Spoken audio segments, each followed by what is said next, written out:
Institute থেকে তার লাশ বের করা, তার গোসল দেওয়া এবং ব্রিজিং গাড়িতে করে তাকে নিয়ে আসা, এই কাজ শেষ করে একসাথেই ভেড়ামারাতে আসছি।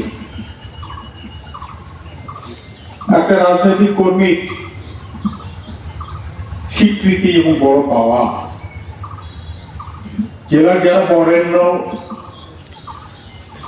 নেতা, সম্মানিত ব্যক্তি, তারা যখন মৃত মানুষের পাশে এসে দাঁড়িয়ে একটু সামান্য সম্মান দেয়, একটি রাজনৈতিক কর্মীর মৃত্যুর সময় এইটা সবচেয়ে বড় পাওয়া।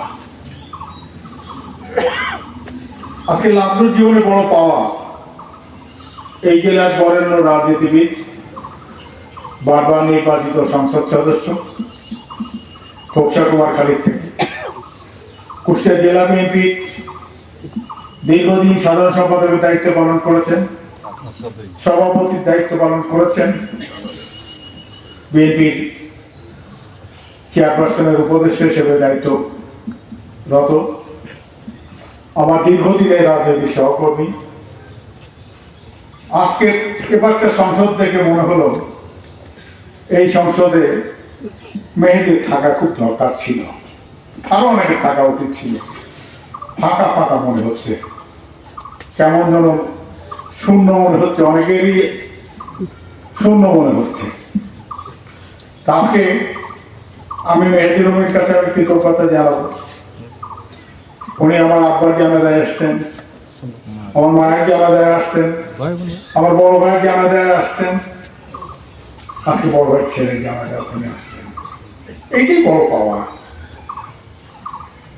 লাবলুর মৃত্যুতে সংবাদে জেনে আমাকে ফোন করেছিলেন কুষ্টিয়া 1 আসনের এমপি আহমেদ বাচ্চুমুল্লাহ, ফোন করেছিলেন জেলা পরিষদের প্রশাসক সভাপতি সাহেব, ফোন করেছিলেন জেলা বিএনপির আহ্বায়ক কুতুবউদ্দিন। কিন্তু আমাদের এই 16 দাগ বা বাইকটার একটা ঐতিহ্য। হ্যাঁ, এখানে আমাদের এই আসনের সংসদ সদস্য অধ্যাপক ভাইও আমাকে ফোন করেছিলেন। আমি যে কথা বলছিলাম 16 দাগ এবং বাইক চোরের যে আমাদের ঐতিহ্য, আমরা কে কোন দল করি এটা আমাদের পরিচয় না।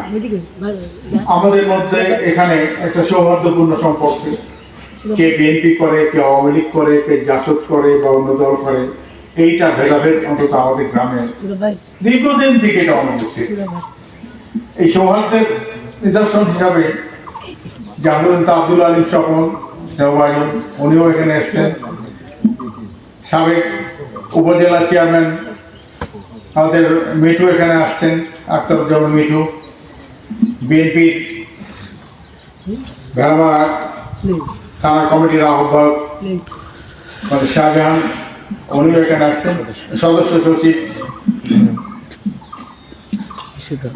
লাবলুর সাথে সহকর্মী শামীম যেমন আছে, মোশাররফ আছে, আরো অনেকে। পাশাপাশি মিরপুরের দায়িত্ব ছিল আজাদুর রহমান আজাদ, উনিও আজকে আসছেন।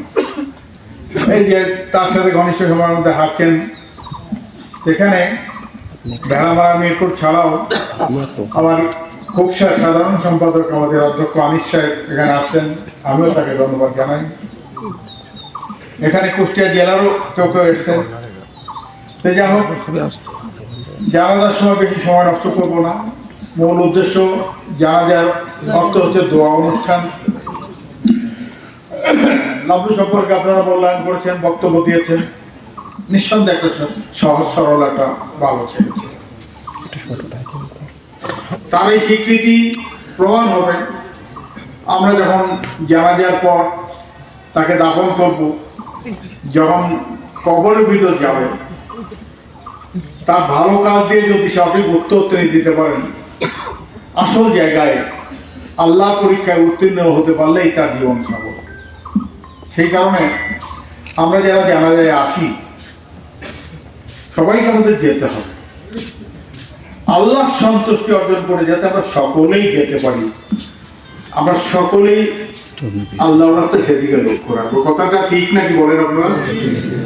আমরা সবাই যাতে এই দুনিয়াতে যেতেই তো হবে, তো আল্লাহর সন্তুষ্টি অর্জন করে যাতে কবরে গিয়ে যাতে আল্লাহ সেই প্রশ্নের জবাব দিয়ে যাতে তার আমরা যাতে লেটার মার্ক পাই, পাস করতে পারি, আল্লাহ যেন আমাদের সেই তৌফিক দেন। তা আমি কথা বাড়াবো না। লাভলু চলার পথে যদি কোনো ভুল ভ্রান্তি করে থাকে, আমি তার অভিভাবক হিসাবে, তার বাবা নেই, তারপরেই আমি তার অভিভাবক, আপনাদের সকলের কাছে বিনীতভাবে ক্ষমা প্রার্থনা করছি। যদি আপনাদের কারোর মনে সে আঘাত দিয়ে থাকে, ব্যথা দিয়ে থাকে, আপনারা কেউ যদি কষ্ট পেয়ে থাকেন, আল্লাহর ওয়াস্তে আপনারা লাভলুকে ক্ষমা করে দেবেন। আপনাদের মনে যদি কোনো দুঃখ বাধা থাকে, আপনারা কি লাভলুকে ক্ষমা করে দিলেন? আল্লাহর ওয়াস্তে ক্ষমা করে দেবেন। আর আমি